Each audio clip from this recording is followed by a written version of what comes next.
Namaskar. Welcome to your daily current affairs revision for competitive exams. This content is based on verified news sources. I am going to cover 7 important topics in the next 8 minutes. Let us dive right in. Can dignity be reduced to an abstract ideal, or must it find expression in conditions that enable individuals to live without humiliation? The Supreme Court declared that the right to menstrual health and access to menstrual hygiene management measures in educational institutions is part of the fundamental right to life and dignity under Article 21 of the Constitution. The absence of safe and hygienic menstrual management measures undermines dignified existence by compelling adolescent students to either resort to absenteeism or adopt unsafe practices.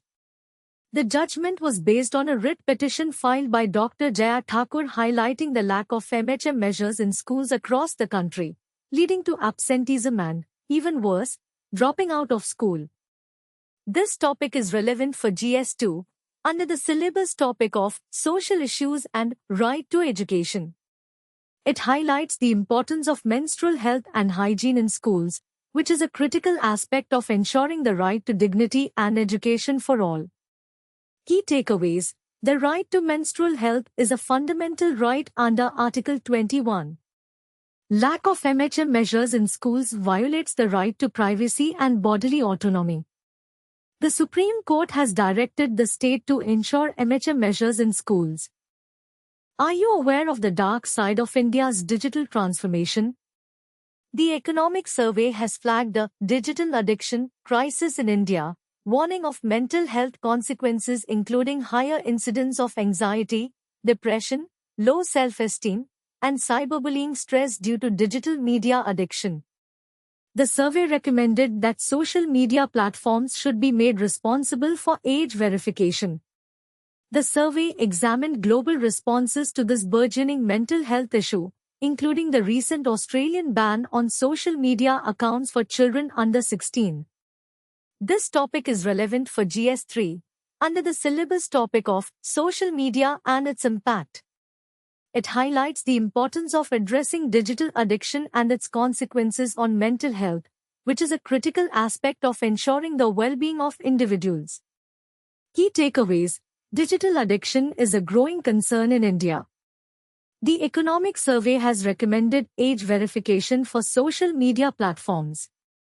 Digital addiction can have severe mental health consequences. Can India achieve its economic goals without the participation of its female workforce? The Economic Survey has found that women's labor force participation could rise to 55% by 2050 with the right policy support. The survey also highlighted that women carry a heavy unpaid work burden, spending nearly 3 times as long as men on such activities. The survey reported that 562 million people aged 15 years and above were employed in the second quarter of 2025 to 26, marking the creation of 870,000 new jobs compared with the previous quarter. This topic is relevant for GS3, under the syllabus topic of Women Empowerment and Labor Force Participation. It highlights the importance of addressing the gender gap in labor force participation, which is a critical aspect of ensuring economic growth and development. Key takeaways: women's labor force participation could rise to 55% by 2050. Women carry a heavy unpaid work burden. The Economic Survey has highlighted the need for policy support to increase female labor force participation. Can India achieve its renewable energy goals without the development of hydro pumped storage projects? The Central Electricity Authority has proposed a major regulatory reset to fast-track the expansion of hydro-pumped storage projects. The CEA has recommended allowing hydro PSPs within eco-sensitive zones and up to a 10 km aerial distance from protected areas where ESITs have not been formally notified. The recommendations come amid environmental concerns and local protests against PSPs in states such as Tamil Nadu, Karnataka, Rajasthan, and Maharashtra's Western Ghats. This topic is relevant for GS3, under the syllabus topic of renewable energy and environmental conservation. It highlights the importance of addressing the regulatory framework for hydro-pumped storage projects, which is a critical aspect of ensuring energy security and environmental sustainability. Key takeaways: the CEA has proposed a regulatory reset for hydro-pumped storage projects. The recommendations aim to fast-track the expansion of PSPs. The CEA has recommended allowing hydro PSPs within eco-sensitive zones. Can stem cell therapy be a miracle cure for autism? The Supreme Court has held that stem cell therapies cannot be offered as a clinical service for autism spectrum disorder, ASD, outside of an approved and monitored clinical trial or research setting. The court directed the government to constitute a dedicated authority for regulatory oversight over stem cell research across the country. The judgment came on the basis of a series of petitions raising concerns about the rampant promotion, prescription, and administration of stem cell therapy for the treatment of ASD by clinics across the country. This topic is relevant for GS3, under the syllabus topic of Science and Technology and Medical Research. It highlights the importance of addressing the regulatory framework for stem cell research, which is a critical aspect of ensuring public health and safety. Key takeaways: the Supreme Court has held that stem cell therapy cannot be offered as a clinical service for ASD.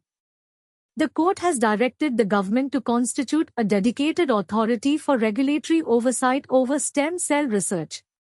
Stem cell therapy can only be offered in approved and monitored clinical trials or research settings. Can India achieve its economic growth goals without external support? The World Bank has agreed to offer $8 to $10 billion annually for 5 years to fuel India's growth and job creation. The agreement is part of the National Cooperation Framework Program, NCPF, for 2026 to 2031. The agreement aims to support India's development priorities, including infrastructure development, human capital formation, and private sector growth. This topic is relevant for GS3, under the syllabus topic of Economic Development and International Cooperation. It highlights the importance of addressing the role of external support in achieving economic growth goals, which is a critical aspect of ensuring economic development and job creation. Key takeaways: the World Bank has agreed to offer $8 to $10 billion annually for 5 years. The agreement aims to support India's development priorities. The agreement is part of the National Cooperation Framework Program, NCPF, for 2026 to 2031.